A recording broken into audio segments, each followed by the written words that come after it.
Most people believe that financial secrets belong to the wealthy. Hidden strategies, private accounts, advantages passed quietly from one generation to the next. So when their own finances feel fragile, they assume they were simply never given access to whatever secret everyone else seems to know. They wait to be let in, without realizing the door was never locked to begin with. In Japan, there is a quiet household practice, rarely spoken about outside the family that lives it. Today, I want to tell you about this secret, not a strategy for the rich, but a discipline around small money, passed from parent to child. So ordinary it is almost embarrassing to explain, yet powerful enough to shape generations. This is not about how much a family earns. It is about what they choose never to ignore, 1% at a time, without stopping. Let me tell you about a family named the Morris. The Morris were not wealthy. Mr. Mori worked in a hardware store, his wife part-time at a local school, their household income modest by any measure. Their neighbors, the Takahashis, earned nearly the same amount, and yet across the years, the Morris seemed to quietly build stability, security, options, while the Takahashis remained one unexpected expense away from crisis. On the surface, nothing explained the difference. Both families worked. Both families seemed careful. The difference, hidden inside the Mori household, was something they rarely spoke about outside their own walls.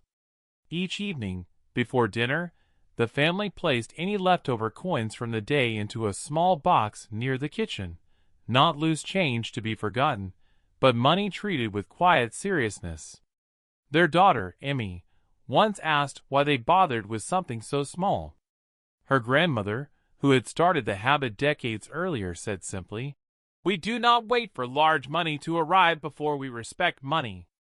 We practice with what is small, so that we already know how to behave when something larger comes." It wasn't taught as a rule. It was lived, quietly, as a value passed down without announcement. This is the hidden principle at the center of many stable Japanese households, a quiet application of Kaizen, where financial character is built not through big decisions, but through small ones, repeated daily, without stopping. Think of it the way a farmer thinks about seeds saved from last season's harvest.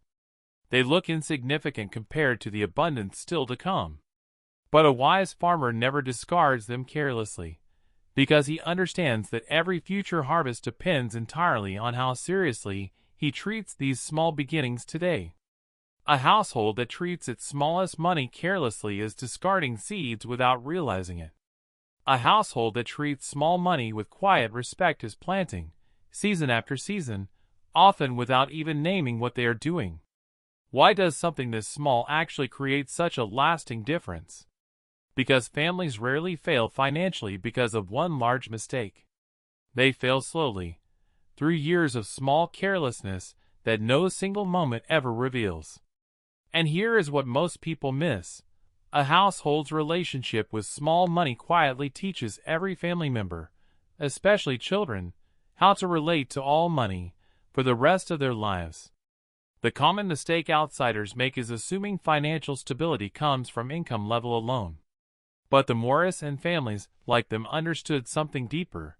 Income determines what enters the house. Habit determines what remains. So how can any family, regardless of income, begin building this same quiet discipline? Let's break it into 3 areas. First, create a visible, shared place for small money, not hidden in an app, not scattered in pockets, but somewhere every family member can see it treated with intention. Visibility turns a private habit into a shared value. Second, involve the whole household, especially children, without turning it into pressure or lecture. Let them witness the habit rather than be forced into it. Emmy never remembered being taught to save. She simply remembered watching, every evening without exception.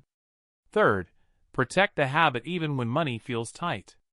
It is tempting to abandon small savings during difficult months, believing they don't matter when things are hard.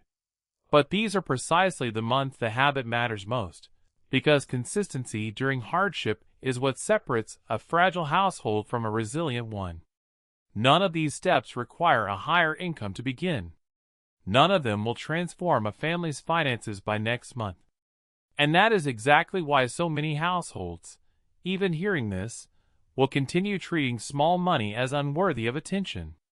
Emi grew up, moved to Tokyo, and began her own household years later.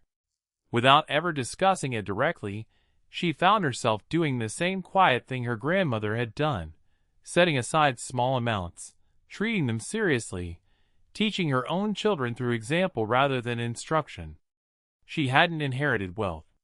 She had inherited a habit, and the habit, over time, had quietly become wealth of its own kind.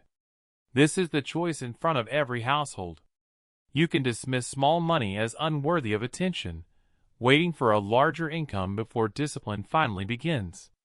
Or you can begin exactly where you are, treating what is small with a seriousness usually reserved for what is large, 1% at a time, without stopping. The seed does not need to be big. It only needs to be saved. If this way of thinking speaks to you, consider subscribing to Will and Wisdom, because we explore ideas like this every week, quiet philosophies that build a life worth having. Leave a comment and tell me one small money habit your own family practices. And if you're ready to see how small habits shape extraordinary lives, the next video is waiting for you.